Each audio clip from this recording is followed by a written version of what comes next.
Yeah, basically, Guerrilla Mainframe was a revolutionary movement founded in June of 2008, and basically with 4 people. Basically, to found a revolutionary movement that's more centered on what the people need. A lot of times we build our movements on a personality, as we call it, code of personality, but we didn't want to do that. We understood that the revolutionary movement, the masses, the working class masses of any society is supposed to benefit from the revolutionary platform and principles, and not, the benefit of leaders, in particular leaders. And so once we found it, we knew we had to have a base of operation along with community programs and service to serve the people so they understand what's going on. That we're not coming in with a superhero mentality or anything of that nature, but we're coming in with a mentality to say we are part of you and we want our community to be better. We want self-determining communities, and this is how we're gonna bring you into this vehicle of change is by service and programs. Guerrilla Mainframe was born out of a necessity to serve the people, to offer a vehicle of change that directly addresses the issues that continue to plague Black communities. So we took the name Guerrilla just because we understood the symbolic nature of what the guerrilla meant for the community. And I'm not necessarily speaking in terms of the animal per se. I'm talking about the person that's in the community that wants to bring about change in a very direct way. So that's why we chose the terminology guerrilla. And also in relations to a brother that was in prison in the latter 60s, early 70s by the name of George Jackson. George Lester Jackson was a very prominent figure. Most important element to guerrilla warfare is to maintain secrecy. I've killed nobody until it's been proven, and they'll never be able to prove anything like that. And he wrote several books. One of those books was called Blood in My Eye. And Blood in My Eye for us, Guerrilla Mainframe, is the type of manuscript, the type of book that we took our base ideas from. It gave us an understanding of what we believe is absolutely necessary, which we have always felt that a more direct approach to dealing with the community is a proper approach. And so that's the basis of what Guerrilla Mainframe has been about since its inception in 2008. That's our position, that's our mandate, and that's what we're doing. Eric Sandiata Kafre and Uhuru Balogun stands on the movement being more than just rhetoric.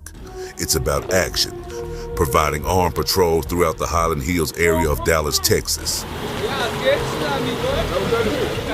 We protecting Black people. We ain't doing nothing bad, y'all. Patrol coming through. Members are trained in self-defense both physically and politically. And we spoke with Tanel Atkins. We went to the town hall budget meeting. We told him he needs to put some more money into the homeless issue out here. What Guerrilla Mainframe was attempting to do was we was actually wanting to bring that position of self-defense out before the community. So we were training people hand-to-hand combat. We was training people with the arms. We were training people, most importantly, politically.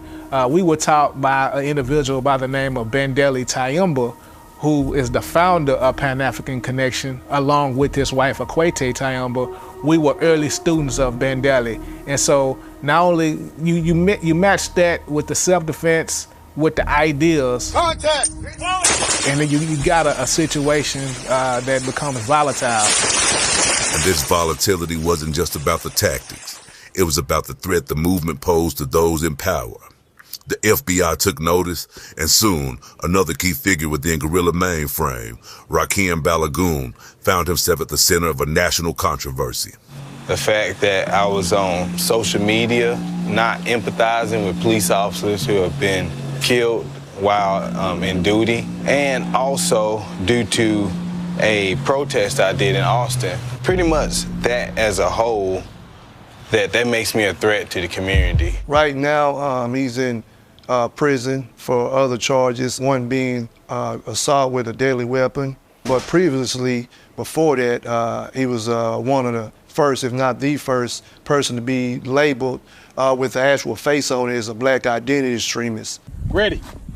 Contact!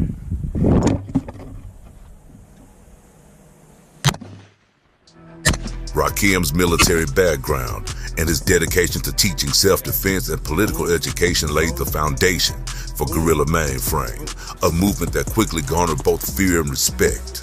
But with this influence came scrutiny. In 2017, the FBI controversially labeled Rakem Balogun as a black identity extremist. This classification refers to individuals or groups perceived as using violence in response to racial injustice and police brutality. The thing about Rakem, what made him particularly special, obviously because he have experiences in the Marine Corps. He's an Iraqi veteran, and he knew how to defend himself, and also he was teaching others how to defend themselves. The government's targeting of black activists, even in name alone, echoes the notorious tactics of COINTELPRO, an FBI program from the 1950s and on through the 1970s designed to surveil, infiltrate, and dismantle civil rights organizations. At the high point of FBI involvement with the Klan, 1 out of 4 Klansmen was an FBI agent. So a lot, if not all, of Ku Klux Klan policy and actions were being directed by or acquiesced in by the FBI. And this led to the FBI and its COINTELPRO program and its other racially oriented programs actually being implicated in and instigating crimes, civil rights crimes, murders and such things, the Birmingham church bombing. COINTELPRO was infamous for its role in undermining black leaders and movements, leading to the imprisonment of many, and most notably, the assassination of Fred Hampton, a prominent leader of the Black Panther Party in Chicago. Ed Hanrahan, who was the political heir apparent of Mayor Daley, wanted to take credit for having killed this Black Panther leader. So he went on television, and he went on television explaining how Fred Hampton had come out of his bedroom firing a pistol, and how all the Panthers inside had repeatedly broken ceasefires and repeatedly fired at the police. The problem is when you fire a bullet, 2 things happen. You have a shell that comes from your gun, and you have a bullet that comes out the other end. When the evidence was all gathered, it turned out that all the shells that were found in the apartment came from police weapons, with the possible exception of 1. All the bullet holes, the directions of those bullet holes, were all coming inside from outside. This historical parallel highlights the ongoing struggle against systematic efforts to silence black activism and the enduring legacy of government repression. This was basically another COINTEL counterintelligence program to break down and sabotage black radical movements and organizations that had effect on the mass of people that could electrify them and to get them gravitating toward their purpose. The irony in the concept of black identity extremism was black people were essentially guilty because they identified with merely being black. And this was despite all the white supporters and protesters in the Black Lives Matter movement. In 2017, this biased targeting of a specific race took center stage as California State Representative Karen Bass questioned Attorney General Jeff Sessions during his appearance before the House Judiciary Committee. Okay, so you haven't necessarily read the report, but you are familiar with the term black identity extremists? Well, I think so, yes. So can you tell me what that term means to you? Do you believe that there is a movement of African Americans that identify themselves as black identity extremists, and what does that movement do? Well, it'd be interesting to see the conclusions of that report, but I'm aware that there are groups that do have an extraordinary commitment to their racial identity, and some have transformed themselves even into violent activists. Are you aware of white organizations that do this as well? Given that white supremacy is well-documented, well-researched movements such as the neo-Nazis, the Ku Klux Klan, etc., are they white identity extremists? I didn't follow that question, please, again. Is there a term or a report on white identity extremists? You mentioned you were familiar with black people who identify with their racial identity. Yes, but it's not coming to me at this moment. Not coming to you? It's certainly a group such as the Ku Klux Klan. Yes, and then the skinhead movements, but there's a racial identity white movements that have been identified for sure. So has the FBI done a report on white identity extremists that are likely motivated to target law enforcement officers? Is there such I'm not a aware report? of that. Okay. Are you aware of a group called the Sovereign Citizens? I've heard that group, yes. And I believe that the Sovereign Citizens is primarily a white organization that absolutely has targeted police officers and killed police officers. You're not aware of that? I'm not aware of all their crimes, but I know they're a group that's known to have violent tendencies. So you should know that a lot of activists around the country are very concerned that we're getting ready to repeat a very sad chapter of our history, where people who are rightfully protesting what they consider to be an injustice in their community, which is their relationship with police officers, are now being targeted and labeled as extremists and are going through periods of surveillance and harassment. And so this black identity extremist thing was something that was a second level to that, a modern day version of the COINTELPRO, which was, to put out there that these regular everyday working people who have families and friends and things like that, they have jobs and businesses, but who are organizers, who are consistent organizing activists. This was to put out there that these people are somehow dangerous and a threat to the American society, and they must be watched. I think what took it over the top was our position in terms of armed self-defense. I think what really took it over the top. And so that's what made us, in a sense, the black identity extremists, at least from their perspective. We dispel the term black identity extremists. We dispel it. We just say that we're more for black empowerment because we love our community.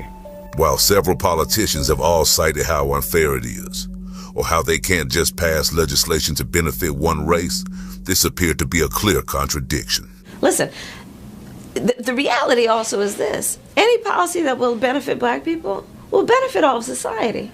Let's be clear about that. Let's really be clear about that. So I'm not going to sit here and say I'm going to do something that's only going to benefit black people. No. It seems like every time we talk about black people and us getting something for the systematic oppression and exploitation of our people, we have to include every other person of color. So today, can we please talk about specifically black people and reparations? We can talk about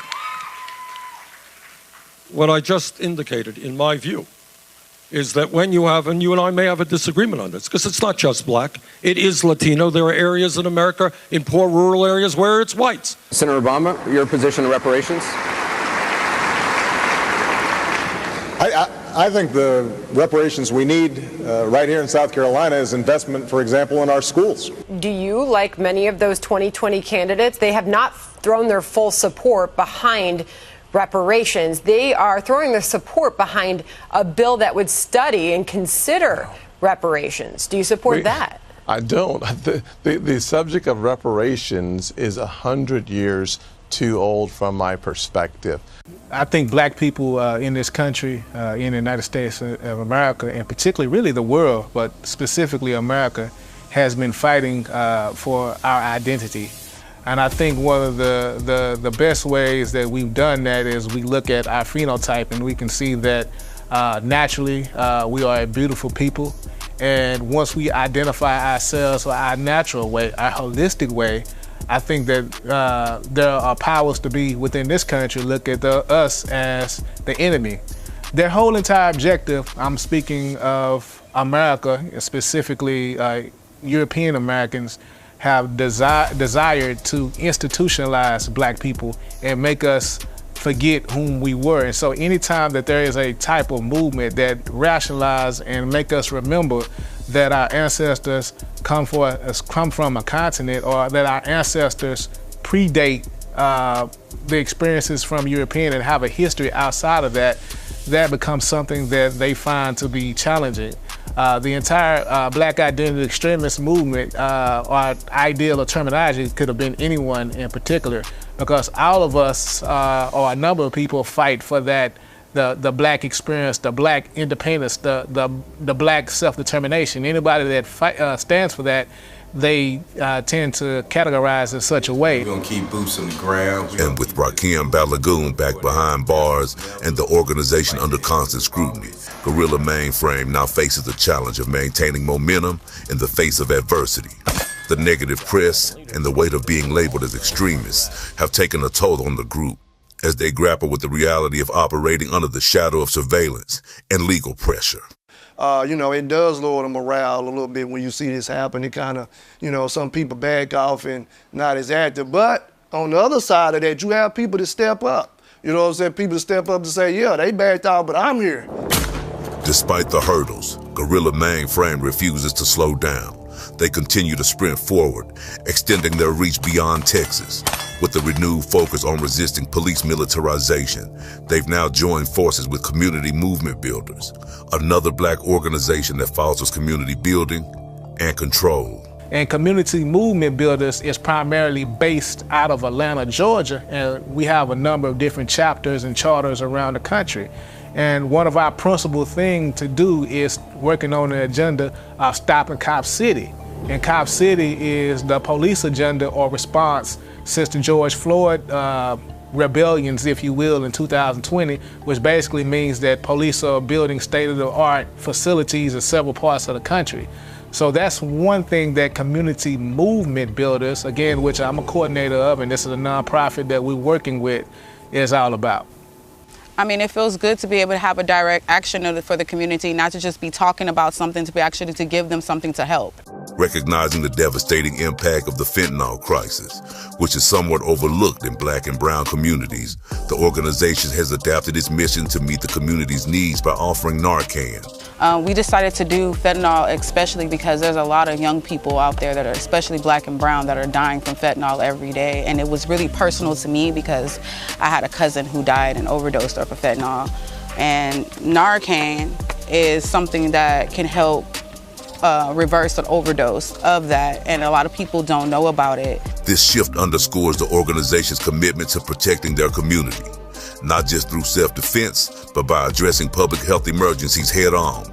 As they tackle the fentanyl crisis with Narcan distribution, their dedication to community empowerment and cultural pride remains at the forefront as they continue their ongoing push to rename College Park to Fahim J. Minka Community Park, honoring a man who dedicated over 30 years to serving the black community in Dallas. There's an attitude I found on the part of policemen that must come from, during the training stage, that they are not answerable to the people. And this agency, police department, being an enforcement agency, being delegated the authority to use deadly force if they deem within their own discretion is necessary. Certainly such an agency should come direct, to the people and answer directly to the people. Because if a man walks over me with a gun, I want to have some control, some kind of check and balance on how he conducts himself. We did some research about police brutality. His name kept coming up. And because of that, when he transitioned, he passed away. Not to mention that he started a skating rink over here in Oak Cliff, right on Ledbetter and Loop 12, that services this community, which still to this day is open and operational, and the community is still benefiting from, called Southern Skates. Because of those things, and because he dedicated 30 years plus, if not more, to this community, to this city of Dallas, we felt that it was an absolute need to rename College Park to Fahim J. Minka Community Park. Even as their leaders face personal challenges, Guerrilla Mainframe persists, a testament to the enduring power of community-driven movements in the face of systematic oppression. From their roots in self-defense training and political education to addressing health crises like the fentanyl epidemic, they have remained steadfast in their mission to empower and protect their community. And as they expand their efforts across the country, partnering with groups like Community Movement Builders, Guerrilla Mainframe stands as a powerful testament to the never-ending strength of grassroots activism in the pursuit of systematic change. Like I say, people learn by observation and participation, and the people in America not learning what it is, to participate in a society that's, taking care of the masses of the people. And so, you know, the community service and programs are always geared toward, you know, the masses working together, understanding that we have to have some level and practice of self-determination. Being, you know, determining that we have said, hey, this is what we need, and we're not waiting on the Democrat, we're not waiting on the Republican Party. We're not waiting on any of the candidates to say they're going to, you know, do something that none of the candidates ever done in the history of this country. You know, we know that what we need. We know what our capabilities are. We use our creativity and collective unity to get these things done. And that's what we're looking to do with all these things, with the park. You know, Fahim was a collective guy. He organized with a collective group of people. It wasn't just him. You know, he just one of the people that we highlighted, you know, because he stood so strong for 30 plus years in the community. You know what I'm saying? And to rid it of its ill mechanism, its ill faults, you know, to organize and galvanize the people, to protect the youth of the community, to make sure the youth had something available for them to keep them out of the streets. And so it's just our job to leave a legacy. And with the Fahim J. Meeker Park, you know, that's a landmark and an institution that we can use in the community that says, yeah, this is something we helped get done, and the person is named after is somebody we actually knew. Not somebody a long time ago who didn't like niggas, you know, who was sexist or whatever. This is a person that we actually knew, that gave their life and gave their service, and you know, involved the community in the practice of self-determination, love, and unity.